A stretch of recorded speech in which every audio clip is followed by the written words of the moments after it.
Hello guys, and welcome back to the Cedi Investor. As always, we are going to go over how the Cedi fund portfolio is looking like at the moment, and after that we'll go over how the market performed this week. A lot of banks have been increasing in prices for about 2 to 3 weeks now, so I'm going to go over that and we'll look through why the banks are increasing and my thoughts on that. Then finally, we are going to go over the upcoming dividends. We have a couple of banks that just declared their dividends and we are going to go over that. So let's get into it. So looking at the Cedi portfolio, you can actually see that not a lot has actually changed. We can see the portfolio actually improved a little bit. It's now trading at 4.18% loss, and that's just because MTN went up a little bit. It went up 1 pesos and it's now trading at 2.95 Ghana cedis. So that's it for the portfolio, the Cedi fund. It's still basically the same thing from the previous week. I haven't added any new shares and nothing has actually really changed. Now let's look at a couple of notable market performances during the past week. Now we have GCB.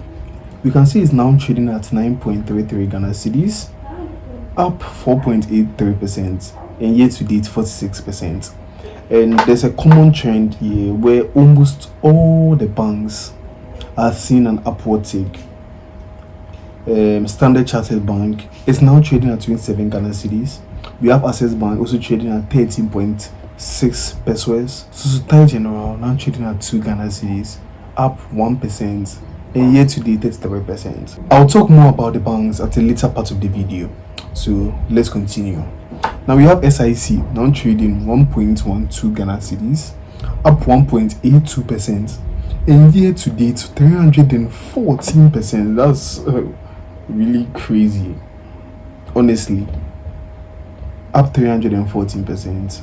Now looking at the top losers, we have Total now trading at 25 Ghana cedis, down about 0.12%, but still up about 90% year to date. Now looking at New Gold, it went down 7%, now trading at 358 Ghana cedis, and now down -8% year to date. And Car Bank also trading a little bit down. Now let's talk a little bit deeper about why the banks are surging. I'm going to make a separate video where I'm going to discuss into detail about each bank. We are going to go over their statements, their financials, everything, and we'll just give our thoughts on that. But with today's video, I just wanted to look at some key metrics on these various banks and try and just compare them to themselves to see which one is actually a little bit attractively priced right now for some people.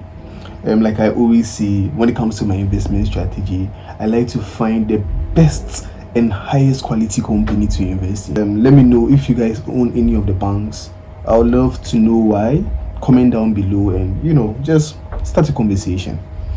Now we'll start off with one of the most basic and most used financial metric out there, and that's the PE ratio, price to earning ratio. Now if you're a beginner to investing and you don't know what price to earning ratio means, it's basically you as an investor, the amount you are willing to pay for 1 cedi of earnings that the company makes, right? So for example, Standard Chartered Bank, its price to earning ratio right now is 5.17. so if the company generates 1 cedi in earnings, you are paying 5 Ghana cedis for that. So I hope that really makes sense. So this blue line here is the average price to earning ratio for the banks on the Ghana Stock Exchange. Mostly if the company's price to earning ratio is below the average price to earning ratio, it sometimes shows undervaluation. And in the same scenario, if the bank's or the company's price to earning ratio is above the average price to earning ratio, it sometimes shows overvaluation. But that's not always the case. That's why I would always advise anyone doing this whole investing thing, especially into stocks, to do their own research. So let's go over each of the companies one by one. We have SCBs, that's Standard Chartered. Its price to earning ratio is now 5 Ghana cedis, way above the average that's 2.15, and above almost every other company. Now, just from this, it shows overvaluation. You are paying way more for one Cedi that the company earns compared to almost all the other banks that you're going to buy. Like I said earlier, you always have to do more research to understand why that is happening, but it's cool to see. Now, for Bank, it's actually a little bit different. We can see that the company's price to earning ratio is basically lower than the industry average. To be honest, it's the lowest, and this, in terms of theory, is going to show undervaluation. Now, because I've actually researched into this company, I can boldly say that this is not because of undervaluation, but it's because of concerns about future performance of this company. Bank releasing the DDP has been terrible. The company is struggling to make profits. They're diluting shareholders. There's just a lot happening with this particular company, and I think investors are pricing that into the stock. That's why we can see the PE ratio really low at the moment. I wouldn't say this is undervaluation, but I think it's really justified in terms of concerns about future performances. We will need to see way more from the company, because at this point in time, it's actually losing money for shareholders. Let's go to assets. This, apart from Standard Chartered, is the next highest price earning ratio, up 4.41, and it basically shows overvaluation. Like I said earlier, I'll probably have to do way more research to understand what's happening here, but like I do remember that in its first quarter 2025 report, they actually made less compared to last year, and that was not a good sign. So I'm always going to say that even though Access Bank is a good company, at the moment there are way better opportunities, especially in the banking sector. So Tile 2.39, almost at the industry average. GCB 1.9, and this, in my opinion, is actually showing undervaluation.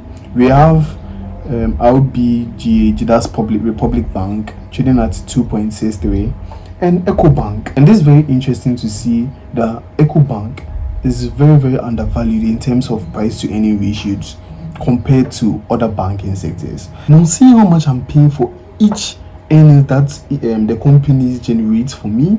I want to really see the return I'm getting back on my equities from these various companies. And this is interesting. When you look at the return on equity, we can see that Bank Ghana, and I want to bring you guys I want to let you guys see something here. Bank Ghana, which has the lowest price to earning ratio, basically you are paying one of the lowest amounts for each earnings that the company generates, is actually generating the most return on equity for me. So return on equity is basically how efficient the company is at using the money that I have invested into them to generate returns back for me, right? Bank is generating the highest level of return on equity, or ROE. That's 35.16%.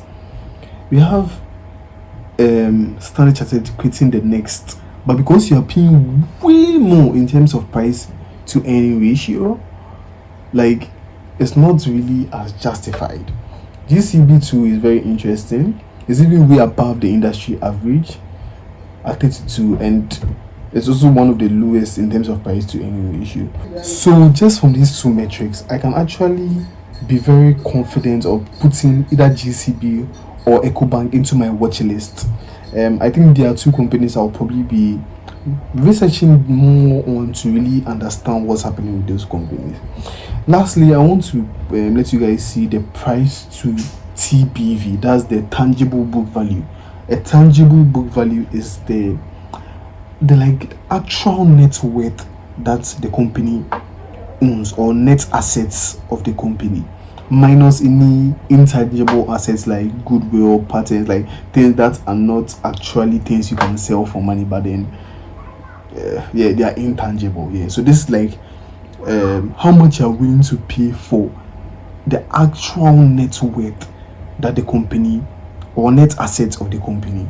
I hope I did a good job trying to explain. According to the theory, anything less than 1 is usually undervalued, and anything above 1 is usually overvalued. So Now, this is just theory, like I said. This is not my only basis for making an investment, but at least it's very insightful for you to see. We have here SCB, Cow Assets, all above one and so high. The other companies, Sotal, GCB, Republic Bank, and EcoBank are all below one and very, very low. Which just goes to show that you are paying a lower amount for the actual net worth of the company. And I can boldly say that EcoBank and GCB have a lot of net assets on their hand. So me being able to pay relatively lower compared to other banks at the moment for companies that are based on P ratio trading at an undervaluation and are also returning way more in terms of ROE for me. I think that's really great to see, and I'm very interested in actually putting GCB and EcoBank in my watch list. Now, finally, we end off with somewhat of a GSC news wrap. Looking at the upcoming dividends, we can see that we've added 2 more companies that have just recently declared dividends. We also have Standard Chartered Bank paying 1.67 Ghana cedis per dividends, and its ex-dividend date 9 July and paying on 31st of July next month. So that's the end of today's video. Let me know your thoughts, especially on the banks. What do you think, seeing the price to earning ratios, the price to tangible book value, and the return on equity? Do you own any of these companies? And if you do, please comment down below. I would love to know why you are buying or selling any of them. And also let me know if you are interested in actually buying any of these companies to receive dividends, or if you are going to receive dividends or not. I'm interested to know. Thank you so much for watching and have a wonderful day.